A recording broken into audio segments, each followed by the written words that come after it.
So you don't know how to squad lead. That's okay, because in less than 5 minutes, I'm going to teach you how. So we're going to learn how to talk on a radio, how to move your guys, and if you're Canadian, you already know how to talk passive-aggressively to people, so you don't need to watch step 3. And if you put all of it together, you take points faster than Bob and Doug could open and drink a 2-4. So you got 3 really important rules when it comes to communicating. If you apply all 3 rules, then it'll come across a whole lot better. You got your A, B, and C. The A is for accuracy. Make sure what you're telling them is up to date and it's correct. B is for brevity. Make sure you keep it short, keep it brief. Nobody wants to hear you go like a hockey player. And C is for clarity. Think about it for a moment before you actually say something so that when you say it, it comes out nice and clear. There, in 20 seconds, you're already better at using a radio than 90% of the people out there. So with talking on a radio out of the way, now we're going to talk about how to move your guys.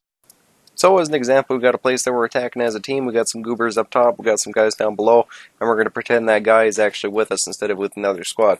So we're going to move around the side, we're all going to push together as a team, not all from the same direction. Now I can make a 20-minute video just dedicated to this kind of stuff, so if this video is popular enough people interested, maybe I can make one on its own. Now we're going to apply communication and maneuvering together. Now we're going to give our guys a goal, okay? You tell your guys where you want them to go, they decide how to get there. You want to make sure you mark targets and tell the other squads what's going on, that way you're all on the same page, work together even better. Yeah, Hey, farm. I want to touch on you setting an end goal and your guys picking the way they get there, okay? Now you're a really smart guy. You got a really big brain, bud. When you give them an order, their brain can tell them how to follow it. Except usually they're marksmen, they're not that bright.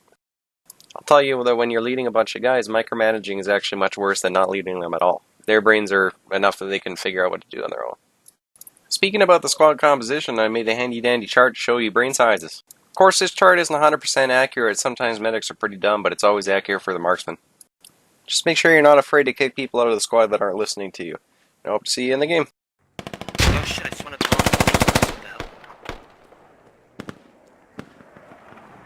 Hey, midship camp, when you guys die, go ahead and respawn over a village. Ha! Gotcha. Call D.